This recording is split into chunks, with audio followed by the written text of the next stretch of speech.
signature prominent tone. You know, Raisa, you shouldn't listen to them. People will always find something to say. Isa itong malaking paalala na ang tunay na pag-ibig ay hindi naghahanap ng perpekto, kundi naghahanap ng totoo. Alam naman natin na si Raisa ay lumaki sa mata ng publiko, kaya lahat ng anggulo niya na pag-uusapan ng mga marites at bashers. Akala nyo tapos na ang Maybe Fever? Naku, nagkakamali kayo dahil nagpasabog lang naman sila ng atomic bomb ng kakiligan straight from our FYPs nitong nakarang gabi ng TikTok Live ang modern day prince na si Bimbi Aquino Yap kasama ang pambansang hard worker at nag-iisang diyosa ng cuteness na si Raisa May Dizon. At girl, hindi lang to basta simpleng kamustahan ha. Ito ay naging isang buong gabi ng asaran, lantaran na pagbablush at isang linyang bumasak sa natitirang katinuan ng mga shippers. So habang nagchichika ng dalawa sa harap ng libo-libong viewers, may isang seryosong moment na nagpatahimik sa comment section. Napag-usapan kasi ang mga insecurities at bashers. Dito na bumitaw si Bim, ang linyang pang-international kilig, your imperfections makes you perfect.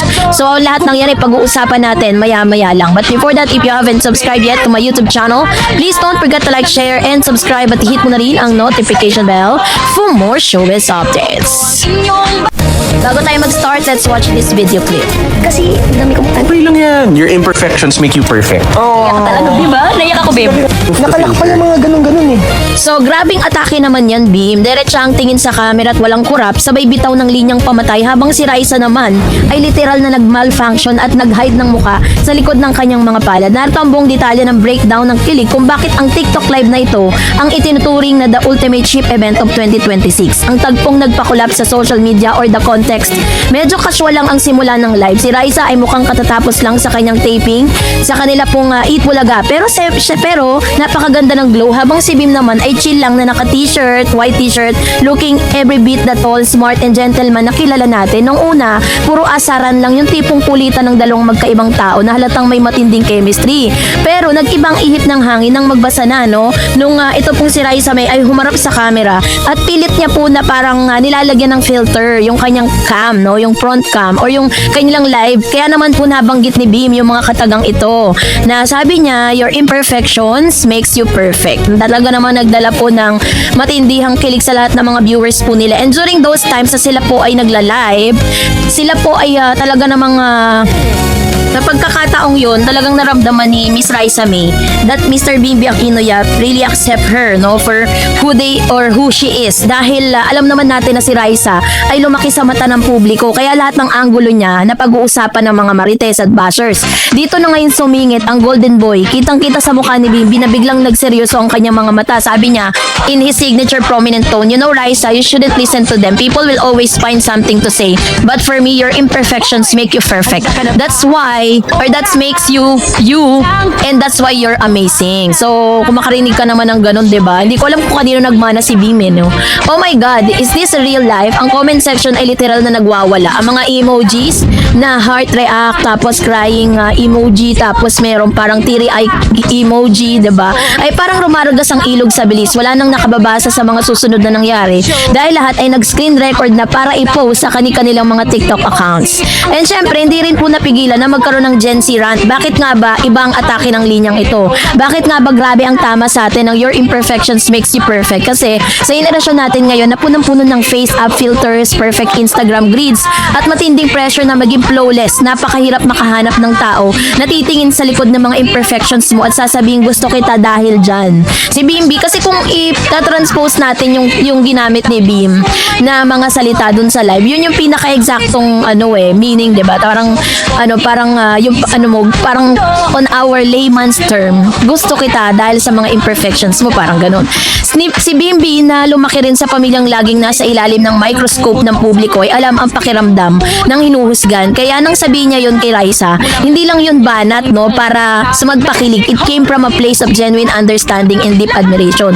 Para kay Bim, si Raisa May ay hindi kailangan magbago o magpanggap na para sa mata sa lipunan. Ang kanyang pagiging totoong tao, ang kanyang maliit na quirks at ang kanyang simpleng ganda, lahat ng yon ang bumubuo sa perfect package na kinahuhumalingan ngayon ng binata. So, ang reaksyon ni Raisa May, certified stun at kilig moment. Kung kayo ay nanonood, makikita nyo talaga yung unti-unting pagbabago ng kulay ng mukha ni Raisa May. From her usual chinita complexion na naging kulay kamatis ang ating pambansang dalaga. Nag-buffer yung utak ni Raisa ng mga 5 segundo siguro. Hindi siya nakapagsalita agad, nagkunwaring naayos yung kanyang buhok, tumingin sa gilid, sabay tawa ng marahan. Kung tawang halatang kinikilig habang hanggang talampakan pero sinusubukan maging cool.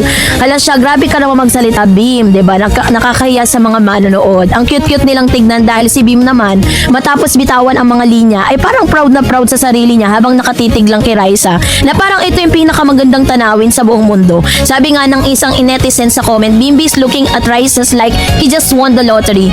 Get you a man who looks at you the way Bims look at Raisa. O diba? Ang fans ay nagwawala ang pagsabog ng maybe edits sa FYP matapos ang TikTok live na yon. Expected, naging kabi-kabilaan ng mga fan edits. Ang linyang Your Imperfections Make You Perfect ay naging official na audio na ginagamit ng buong Gen Z community ngayon. May mga gumawa ng slow-mo edits, may mga naglagay ng lyrics o Taylor Swift, at may mga gumawa ng buong analysis video na parang nag-aaral para sa thesis. So narito ang ilan sa mga pinaka-viral na reaksyon mula sa netizen. Sabi dyan, grabe, Bimbi raised the bar so high. Kung hindi ganito ka green flag ang lalaking aamin sa akin, wag na lang, sabi dyan. Oh, maybe supremacy. Yung seryosong mukha ni Bim, habang sinasabi yon, he wasn't playing a games. He really meant it. Raisa May, ikaw na talaga ang pinagpala. Grabe ang chemistry, magkaibang mundo nila, pero pag nag-uusap sila, parang may sarili silang bubble. I'm crying, screaming, throwing up. Ang hatol, this is the start of something real. Hindi natin alam kung anong eksaktong status ng dalawa ngayon, pero isang bagay ang siguradong ugnayan ni na Bimbi at Raisa May ay binuo sa isang napakagandang pundasyon, ang pagtanggap sa totoong pagkatao ng isa't isa. Sa mundong ito na puno ng pagkukunwari, ang makahanap ng isang tao na magsasabi sa iyo ng iyong mga kakulangan ay dahilan kung bakit ka perpekto. Isang napakalaking blessing at isang makita ito live sa ating mga screen mula sa dalawang paborito nating kabataan. Isa itong malaking paalala na ang tunay na pag-ibig ay hindi naghahanap ng perpekto, kundi naghahanap ng totoo. Kaya naman sa ating bagong paboritong tandem, we are rooting for you. Ang buong Gen Z community ay nakatutok habang nag-share at nagla-like ng mga comments at walang katapusang puso para sa inyo. Pagpatuloy nyo lang ang pagpapakilig dahil ang solid ang pagsuporta namin sa inyo. We stand for maybe for clear skin. O diba? So ganon katindi yung mga reaction ng mga tao. Pag po kasi pumapasok na sa FYP natin yung parang nagla-live na sila. Anytime kasi pwedeng pumasok si Bimbi dun sa live na yun. Kaya talagang ang mga viewers po ni Raisa hindi magkandamayaw sa panonood po ng kanyang live sa TikTok. So kung hindi pa kayo naka-follow sa kanya, pwede kayo mag-follow doon. Marami po siyang parang may mga revelation siya doon na parang it's just a slip of the tongue, diba? Na parang hindi niya sinasadyang sabihin, ganon, pero nabubuking siya.